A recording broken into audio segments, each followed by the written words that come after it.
Drafts now about to start here. Zot's going to have first pick, first ban here. What do you expect here, Josh?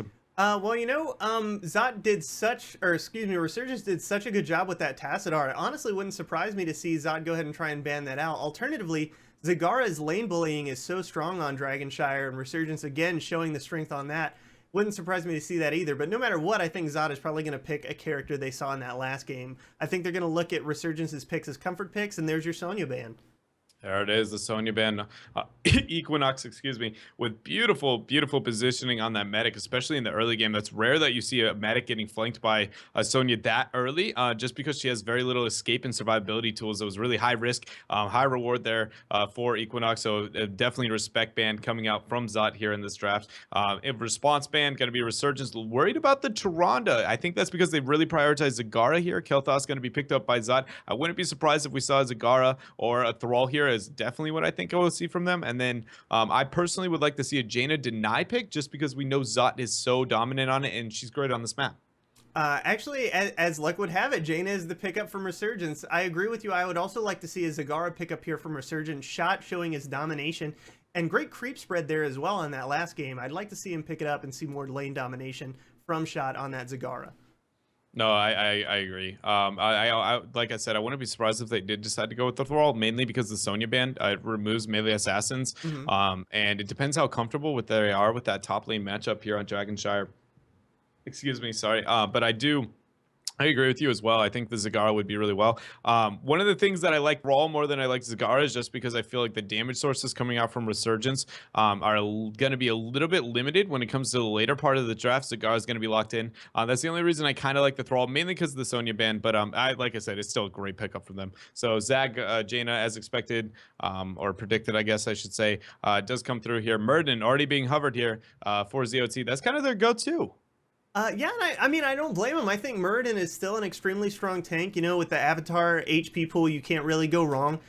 He's got a lot of utility. He's got the ability to stun.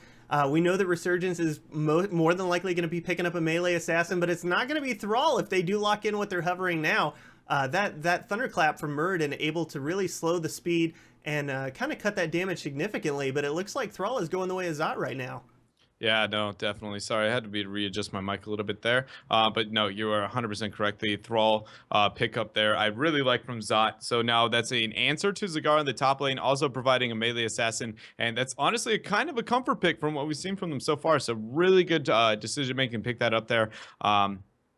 Now we're going to be looking to the ban phase. What do we want to see denied? I wouldn't be surprised if we saw an Uther denial here from Resurgence, early game synergy, early game healing, hard CC starting from level 1 from Uther is going to help with the rotations and also synergizes pretty well. But they look for the Falstad. I think that's something that Falstad is obviously a decent pick here for Zot. But I personally feel like they really just don't like Falstad when it comes to Resurgence. With the two bans that we've seen out of them in the second phase here, both times, I just feel like Falstad is somebody that they don't feel comfortable playing against most of the time. Mighty Gus, I think, is something when it comes to a decision-making process, they have really hard times with. So, and I don't think it's a bad ban by any means, but I just feel like they're kind of expressing their distaste towards the hero with where it's come as a pattern. I guess we'll see as it goes on here, but ATC response ban here, Joshua. What do you think is going to happen here with the Resurgence next two picks? You know, I wouldn't be surprised to see a Diablo pick up here, just because, you know, if Zot has Muradin and ETC is banned out, you'll probably see a Diablo. I wouldn't surprise me if you saw a Johanna, but I think that Diablo might be the pocket pick here for Resurgence. I think healer, well, no, looks like Johanna is going to be the pickup here, and that's going to be followed probably by Rhaegar, who was the same healer they used last game, who, by the way, had some fantastic ancestral heals that were really clutch there in that last game as well. Uther Diablo. Uther Diablo. You know what? I'm not gonna contest it. I think you might have it if he gets his shot. I don't know. I don't know if I think that's the best draft. I think that's what Zot likes. I think Diablo's been a recurring thing in their draft as well.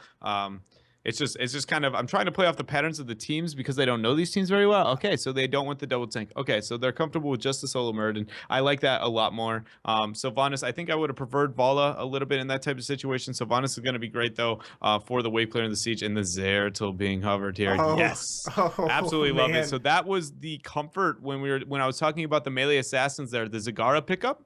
how I was talking about the relevance of Thrall. That was absolute confidence from Resurgence, understanding that they wanted Zeratul in their draft and that they didn't need to worry about it. So they took, instead of taking the Thrall, going with the Zagara instead. I really like that pickup, understanding that with the draft.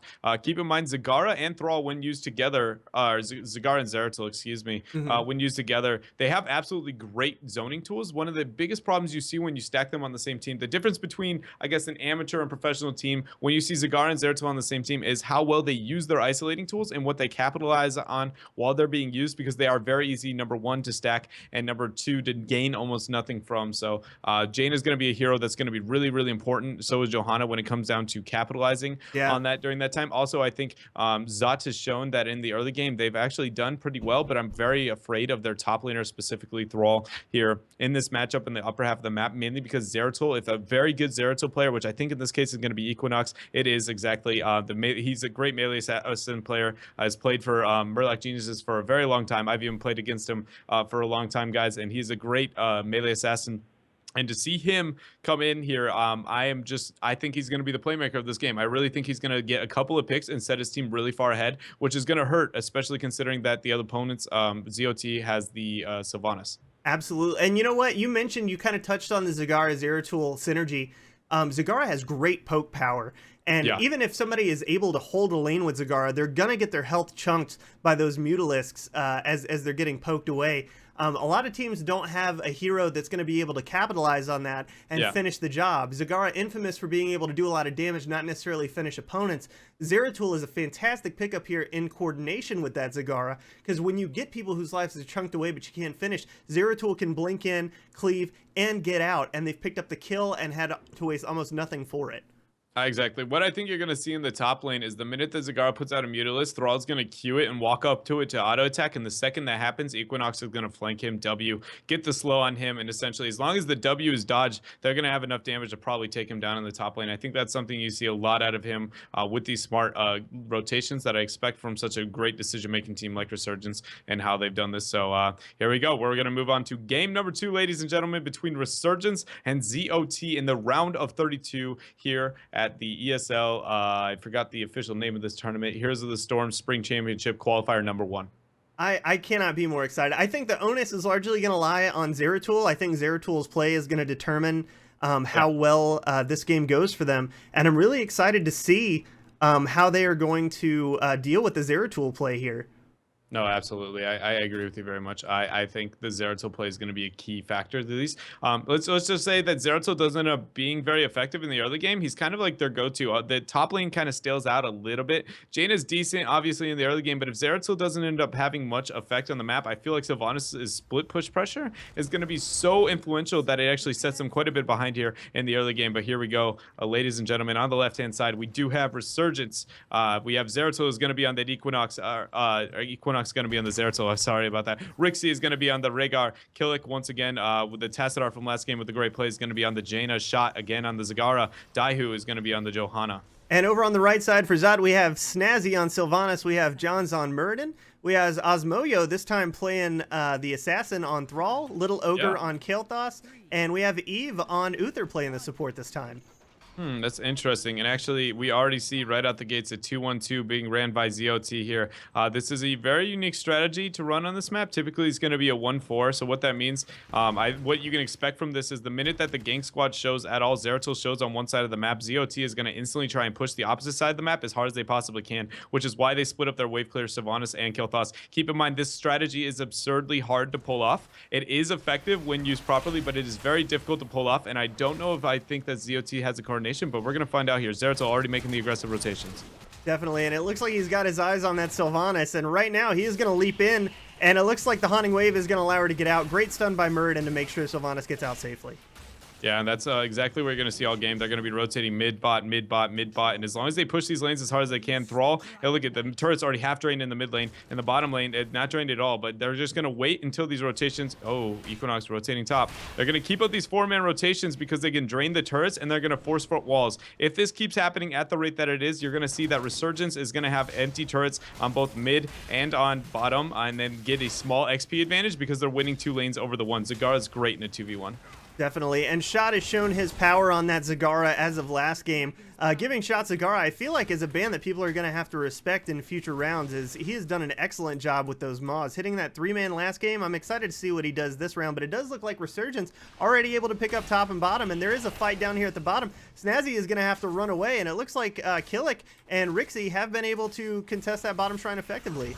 Up top. The top lane, gotta get the pick there. Yeah, no, Shot, really well done there from Equinox, getting the slow shot in front, and Equinox staying up there to get the kills. But on bottom, Rhaegar's gonna get caught. Rixie beautifully healed to keep himself alive, actually. Johan's gonna have to back out here. Meanwhile, Zagar's gonna rotate mid to get the aggression Osmoyo in order to try and ensure a DK, and there goes early game DK. And a lot of that, in my opinion, that really came down to Zot and their laning decision in level 1. I think really set them behind here for this Dragon Knight. Not only was it really well played by Resurgence on their aggression, obviously showing why they're such a great team here, but I feel like the laning, like I said, it's a very, very, very hard strat what Zot tried to do, and it's still not over yet. They definitely have the opportunity to, but I feel like that's exactly why you see such a big level lead this early on. Definitely. Plus, it doesn't help that Resurgence is actually holding the attention of 3 of Zot in the mid lane while they're getting good pushes in the bottom and the top. I really like what Daihu's done here. He's getting what he can, but he's really buying time and making space for his team to make plays in the top and bottom. Absolutely, that's what he's doing. So what he's doing is Zagara's in a winning lane on top. She can siege up on her own. So he knows that as long as he keeps the DK alive, it's a threat that his opponents has to respond to. He doesn't need to take any risk here. Keep it alive as long as he can so his opponents gain advantages both on top and bottom lane. Now, I think you can expect Resurgence going to back out, look for a little bit of Merc control here, and try and time that with the next map objective in order to ensure that they're going to be able to get a DK here. A level league going to sit in favor of Resurgence, and a lot of it came down to just really smart rotations in the early game here on DK. There we go, backing out Rixie, already starting the Giants. Meanwhile, 2v1 on top for Equinox, just showing his skill as a melee assassin player. Like I said, I played up against him quite a bit. Mad respect to him as a player when it comes to his melee assassin play, and I think that's really like what's going to set this game apart for Resurgence. Definitely. And down here at the bottom, it looks like they were able to take yet another tower on the way of Resurgence. They do manage to pick up their Merc camp around the same time as well. If they want to do an aggressive rotation and check out the Mercs, they certainly could do that, but it looks like they're content to grab another tower at mid. Yeah, and the Giants are not going to be a response from Zot, so now bottom lane going to be dead even, but the Knight camp capped far earlier here for Resurgence, giving them a small advantage. 7-tier advantage also picked up for them. Keep in mind, on bottom lane, there is no front wall. On top lane, there is only 1 turret left on the front wall, meaning that every Merc camp capped is going to be a site advantage in favor of Resurgence, mainly because even if it pushes, they don't have the defense on Zot's end to actually defend here. Really smart decision making from Little Ogre, but the aggressive blink in there is going to be one shot, body blocking as well from done. Equinox, blinking in front of Kael'thas to make sure he can't get behind the safety of that wall. Great job securing that kill from Resurgence. Yeah, that's Equinox again, just showing his strength on the melee assassins. Really well done there. All right, here we go. That's the side advantage that we're kind of talking about here. They have the camp. They're going to be looking to force this on top here, knowing that they have somebody on bottom. They have the man advantage up here, and you see them forcing as hard as they can. Uther out of position. Janislow is going to be enough here. He has no way to keep himself alive there, and great job from Resurgence understanding their positional advantage and trying to take it here. They're going to be looking for level 10 advantage now by pushing on the top half of the map. They also have Mercs pushing in every other lane as well. Johanna just getting the wave clear, trying to ensure Equinox, man. Just... do you see those plays? He's playing on another level, man. Equinox is absolutely showing his skill as that Zeratul. Not just knowing when to blink in, not just knowing when to cleave, but the positioning, the basic positioning that Equinox is showing by making sure that his prey does not have an escape route. He is putting them in a corner, and he is eating them alive. Yeah, no, he is. I mean, he's just saying he is. He puts them in lose-lose situations, right? Which is exactly what he needs to be doing is on the hero. Now they have 10 advantage. They're not going to keep. There you go. Killick is going to stay top to take that 1v1 if anybody wants to answer. It looks like there's going to be 3 up there, but they have 10 advantage here. They should be winning on bottom, and they're going to just rotate according to wherever the team fight's going to be with this 10 advantage. Force the fight as hard as they can. Snazzy actually might only get 1v1 by the JoJo, possibly. There it is, Equinox rotating down. Busted shield, goodbye. Yeah, put her in the rip box. She's going to take a dirt nap, and Equinox exactly where he needs to be to make sure that happens. Meanwhile, up top, Zot is stacking that top lane to try and make sure they can hold at least one of these Dragon Knight shrines. Uther's a little out of position. He should be able to make it away okay, but here comes the gank from below. Great Maw to hold them in place. Zagara not willing to let them get away. The ring comes down, a little mistimed. They are able to get him down. Fantastic Ancestral, keeping Equinox from the grips of an icy death. Comes back. He is ready to push, and they managed to grab that fort as well. Absolutely, and this is going to lead to a DK. Actually, Johanna not deciding the cap. I like that decision making. Most likely, Zagar is going to be in it, mainly because she doesn't have Maw. There it is. Zagar is going to get in there. She is a squishy target. She provides very little in a team fight, whereas Zeratul still has Void Prism. So smart decision making, putting Zagara into this DK. I would like to see them push bottom, mainly because it does give them a little bit of advantage. For those who don't know, bottom lane actually is the most valuable lane on this map because that's where Shrine spawns and the most amount of Merc camps go to. But they're nothing too crazy here. Interesting choice is actually split up. They are pushing bottom while the DK distracts on mid, so they are getting that bot forward exactly like as I suggested, I guess. But more so than anything, I'm interested they didn't look to take that fight even knowing their opponents not having level 10. They decided to take the split push strategy. Again, the safe route. Resurgence again showing Void Prism very comes smart down. play. Very aggressive rotation here from Resurgence. Fantastic ult from Johanna to hold them all in place, and that's going to secure them 2 quick kills. Yeah, and I mean, when you watch the situation where they end up just having the rotational advantage over their opponents from Resurgence here, being really smart about that, forcing the fight with the level 10 advantage like they did there. And honestly, I'm very impressed with their decision making when it comes to the patience of, again, just not risking too much at any point. They're always making smart choices, and they're never willing to risk anything. So I really like that from Shot here and the rest of the Resurgence crew. They are going to take the advantage on the lower half, trying to take the Giants here, back out, try and paint the map blue and get an advantage here. But there might be a small skirmish. No, they're going to back out and concede this year, Josh. You know what? And that's the smart play. Being down to 13-10 talents here, you definitely don't want to go in, especially when you're underpowered. That would have been 2v4 there right now. That would have been a terrible fight for Zot to take, and I'm glad that they saw the wisdom in backing out right there. Yeah, no, really well done there, Zot, taking the smart choice. They are 3 tiers down, so if you are Zot, any idea how you got to try and come back in this game here? You know, Zot really needs to catch up. I think they need to do some split soaking here, but they need to do it safely. The problem is with Zeratul on the map, how safe can you be when you're split soaking? You just have to make sure that you have a way out. Yeah, no, the split soaking is the answer and trying to look to get picks wherever they can, but you are very much right. Zeratul is a beautiful hero in the sense that anytime you're even kind of out of position, he can Void Prism, wait 5 seconds for his team to rotate and force the fight because you're out of position there. So it is a really hard time for them to come back here. Zeratul looking for this engage on Snazzy. It might be enough here, honestly. If he hits the W, no, okay, he's going to let it go there. Murden's going to probably have the leap out and it's going to be all right there. Blessed Shield not looking to go. Uther very out of position though, Josh. Yeah, and it looks like he may go down from there. No, he has to pop the ult to get away, but that means that's one less ult they're going to have when it comes time for the Shrine phase. I got to tell you, I'm really impressed with Equinox. Even just the mental games that he's playing, just surrounding the Sylvanas and making her run away without even coming out of stealth. Yeah, no, I mean, he's playing it very well there. Uther's going to end up surviving here. Keep in mind, Zagara went really hard on the bottom lane. Johanna barely, almost able to get the kill. Wormhole coming into play there with the blink over the hill, confirming the kill. Really well done from Equinox. Absolutely. Shrines are about to spawn here. DK position is going to go, obviously, with a man down here for Zot. Resurgence is establishing dominance. Most likely going to pick up this next DK, which, if played very well, might lead to a keep here. Definitely. And I mean, that last play, I just want to talk about a little bit more. You know, it seems so easy, but for those of you that have tried Zeratul yourselves, you know how difficult it can be to get those clutch plays, especially when you're blinking into the guns of a keep to get in, get your kill, and get out. Again, just displaying the excellent control that Equinox is showing us on Zeratul today. Yeah, and it comes down to his build. He also is running the Vorpal Blade Wormhole build, so he has a lot of mobility coming out here for him. When it comes to team fighting, there they go. They know that they have the advantage. They're almost they're knocking on the front door of the 16 tier advantage here, and they're going to be looking to try and take this keep, forcing in the priority lane on bottom again. Really smart from Resurgence here, constantly making good decision making. They're going to just try and wait it out as best they can, not risk a fight. Equinox is in there as well. Keep that in mind. So this is probably the best time, if there was ever a time for Zot, to take a fight, it would honestly be now. If they hit 13 tier advantage, Equinox is in the terror, the team's poked down, they are on almost the same playing tier for a small amount of time, and there goes that opportunity. You know, it was just a little bit too late. There comes the silence. I wouldn't be surprised to see it's under here, but it's gonna be, wow, 4-man VP. The fantastic Ancestral. The ring catches almost everybody, and that is absolutely going to clean everyone up here. It looks like Muradin might be able to get away with his avatar if he has a Dwarf Toss left, but it looks like Equinox is pushing a little bit more. Do you think that Resurgence can end it here? Oh my gosh, Rix, he just barely saved Equinox. That was beautiful to get that clutch heal out. He was actually going to die to that. They are going to win the game here. The mob has the zoning too. They're all going to focus core. They're going to split up, and there's essentially no defense here.